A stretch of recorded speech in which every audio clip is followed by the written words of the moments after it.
Waktu itu teman-teman sekalian, di pasukan ada kepala munafikin dengan beberapa orang munafik, kurang lebih 30 orang jumlahnya mereka ikut pada saat itu. Pimpinannya namanya Abdullah bin Abi Salul. Abdullah bin Abi Salul ini disampaikan oleh beberapa orang sukunya dari Khazraj, dari Madinah, itu tadi terjadi begini nih. Ada budak muhajirin mau menyerang budak ansar, lalu mereka hampir perang, gitu kan? Terus nggak jadi karena Rasulullah SAW tahan. Ini kepala munafik, memang dia bukan Islam, dia pura-pura Islam, dia ingin cari masalah nih sebenarnya. Dia ingin cari masalah. Apa saja yang bisa membuat umat Islam jadi kacau, dibuat sama dia. Ditunggangin sama dia kesempatan. Lalu dia mengatakan, apakah mereka sudah mengerjakan itu? Udah berani menantang kita untuk perang? Jadi dia sengaja memicu lagi nih. Padahal sudah selesai tadi kan? Udah nggak ada lagi. Ini disengaja. Apakah mereka orang-orang muhajirin itu berani mengganggu kita seperti itu? Berani mau angkat pedang? Sungguh ya, mereka tidak lain kecuali seperti pepatah bahasa Arab yang berbunyi, gemukkan anjingmu, maka dia akan memakanmu. Ini kalimat hinaan ya. Artinya mereka itu muhajirin sudah kita datangkan ke tempat kita, berikan makan, sudah sampai gemuk. Sekarang mau perangin kita lagi. Sengaja dia memicu lagi supaya ribut nih. Lalu dia bilang, kalian nih semua, ditunjuk orang-orang Ansar di situ, tapi dari kalangan munafikin 30 orang ini. 29, 30 sama dia. Kalian nih, dia bilang. Kalian ini semua yang buat kekacauan nih. Kalian semua yang buat kekacauan. Kalian yang telah menerima mereka di kampung kalian, kalian lihat telah memberikan mereka makanan, kalian telah memberikan mereka minuman, kalian telah menikahkan mereka dengan wanita kalian, kalian memberikan harta kalian. Jadi semua yang Nabi SAW sudah bangun selama ini dikorek sama dia. Nabi SAW kan sudah bangun ukhuwah, orang Ansar sudah Allah mengatakan wa yu'thiruna ala anfusihim walau kana bihim khasasa. Mereka sampai memaksakan diri mereka walaupun mereka sulit untuk saudara-saudaranya muhajirin, dan ini dipuji oleh Allah. Ini kepala munafik ini mau ngacuin semua tuh, mau dikorek semua supaya itu jadi batal semuanya, gitu kan. Lalu dia bilang, nanti kalau kita sudah balik ke Madinah, maka orang-orang yang kuat, maksudnya orang-orang Ansar Madinah, orang-orang Khazraj sukunya dia, akan mengeluarkan mereka, orang-orang yang lemah itu, maksudnya orang-orang muhajirin, gitu kan. Sengaja dia picu supaya terjadi peperangan nih, supaya terjadi peperangan gitu. Subhanallah, berita ini terdengar oleh Nabi SAW. Kenapa? Karena dalam majelis itu ada satu anak muda, umurnya di bawah 18 tahun, sekitar 18 tahun. Kalau tidak salah namanya Abdullah anak ini. Anak ini yang kata Nabi SAW, Allah telah mengilhamkan di kupingnya kebenaran. Di antara semua orang munafikin yang 29-30 sama dia, ada orang ini dari Al-Khazraj. Tanpa sengaja dia hadir di situ, dia dengar perkataan Abdullah bin Abi Salul ini. Dan dia tahu ini pemicu perang nih, bahaya. Dia lapor kepada Nabi SAW, ya Rasulullah, kepala munafikin Abdullah bin Abi Salul itu mengatakan begini dan begitu. Nabi SAW mengatakan dia sudah menghidupkan fitnah nih. Lalu kata Nabi SAW, baiklah. Dilaporkan kepada beberapa sahabat yang bisa dipercaya kejadiannya. Kata Nabi SAW, gerakkan pasukan, pergi, gitu kan, jalan. Ini lagi istirahat tadi, jalan. Lalu Nabi SAW menyuruh jalan pasukan 3 hari 3 malam. Enggak berhenti cuma sholat, makan pun di atas kendaraan mereka, enggak berhenti, enggak pernah, enggak seperti biasa gitu.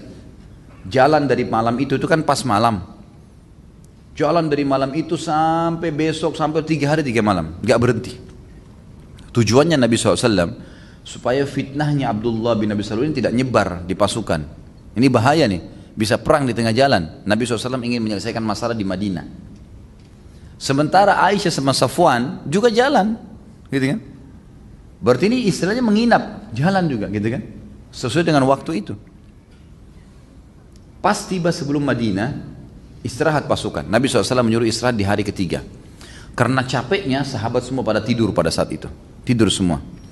Tapi sebelum istirahat, Usaid bin Khudair radhiyallahu anhu, sahabat Nabi yang mulai dari suku Khazraj juga. Ini kepala suku Khazraj ya. Kalau Abdullah bin Abi Salul bukan kepala suku, cuman dia orang yang dihormati. Kata Usaid, ya Rasulullah, mendekati kudanya Rasulullah, ya Rasulullah, tidak seperti biasanya Anda bergerakkan pasukan seperti ini.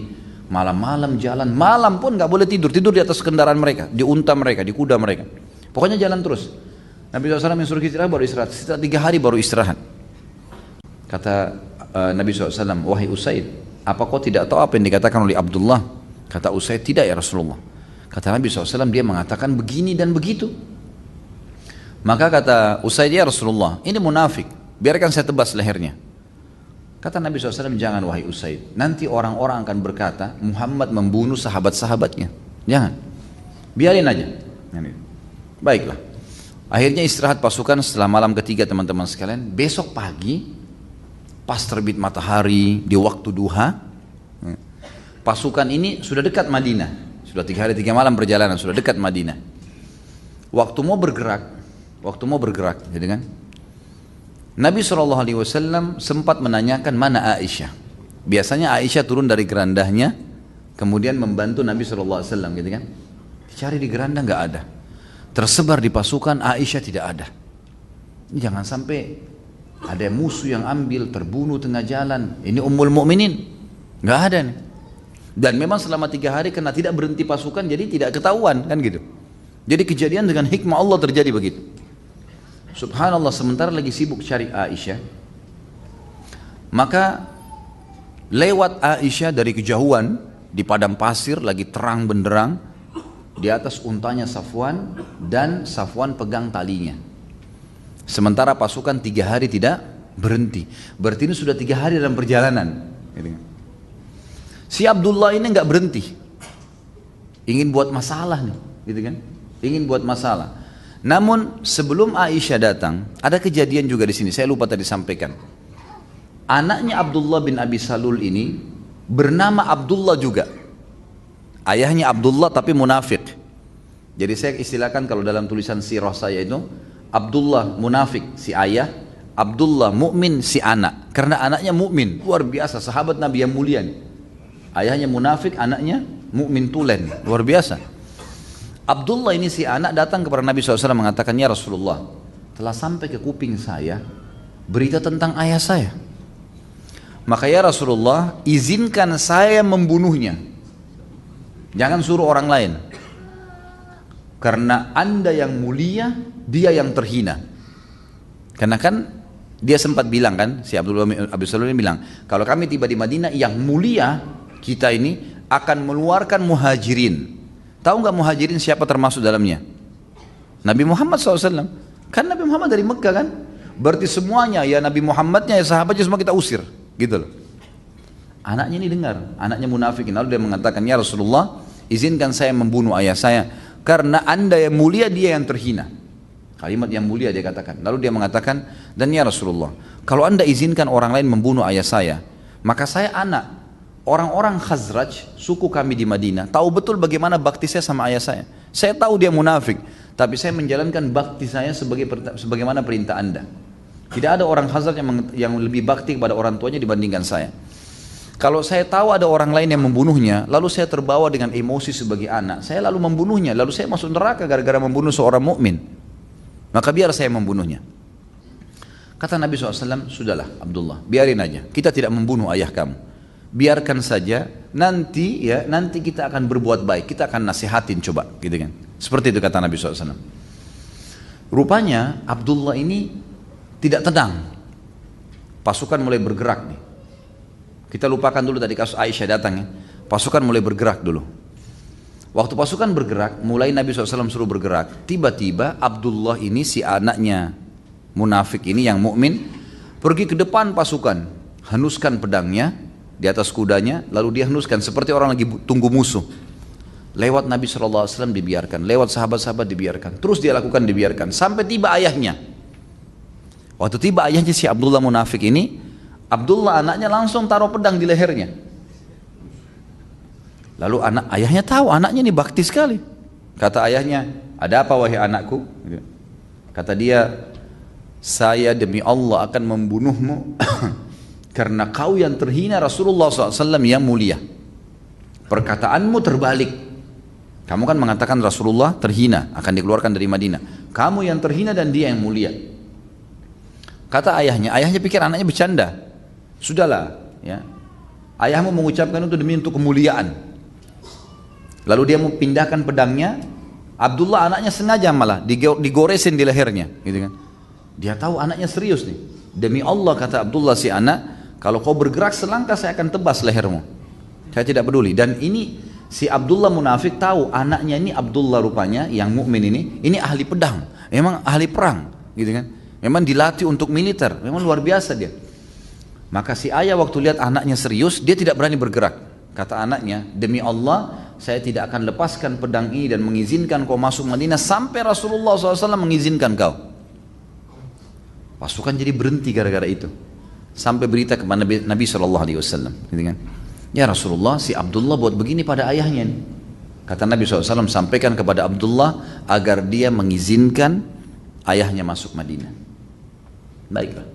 Sementara pasukan berhenti dan Nabi SAW lagi sampaikan supaya Abdullah tadi tidak membunuh ayahnya, si Abdullah anak begitu menarik pedangnya, rupanya Abdullah munafik sakit hati dengan Nabi SAW. Kok bisa anaknya lebih pilih Muhammad daripada saya? Kan dia orang munafik ya, dia bukan muslim, memang dia benci dengan Islam. Maka dia heran kok bisa sampai dirinya pun dikalahkan oleh Nabi SAW tanpa sakit hati dia. Maka yang terjadi pada saat itu, bertepatan waktu itu, lewatlah untanya Safwan bersama Aisyah. Si Abdullah munafik buat berita baru nih. Begitu lihat kejadian tersebut, dia mengatakan Aisyah dan Safwan berdua di unta. Tidak seperti biasanya. Tidak mungkin demi Allah, dia ditunjuk Aisyah selamat dari itu, ditunjuk Safwan, dan si Safwan tidak mungkin selamat dari dia. Maksudnya sudah berzina nih. Nggak mungkin, bagaimana caranya dua orang jalan terus tidak ada masalah, tidak terjadi apa-apa. Subhanallah, perkataan ini menyebar di seluruh pasukan. Tiba-tiba kayak virus, gitu kan? Jangankan istri Nabi, istri kiai berzina saja sudah luar biasa. Hebohnya luar biasa, apalagi ini istri Nabi, wanita yang paling Nabi SAW cintai. Gitu kan? Baiklah, ringkas cerita, Aisyah mengatakan anha, saya pun masuk ke pasukan, turun dari unta Safwan, lalu masuk ke geranda. Tidak ada niat apa-apa karena memang tidak ada komunikasi, tidak ada pembicaraan satu kalimat pun, tidak berhenti. Pada saat tidak disebutkan juga riwayat bagaimana mereka mengerjakan sholatnya, apakah di atas kendaraan, apakah Safwan pamit keluar, Allahu a'lam. Tapi yang jelas tidak terjadi, kata Aisyah, satu kalimat pun tidak keluar dari mulut Safwan dan juga tidak dari saya. Ringkas cerita teman-teman sekalian, masuklah pasukan ke Madinah. Tetapi rupanya berita ini nyebar kemana-mana nih. Nyebar kemana-mana. Selama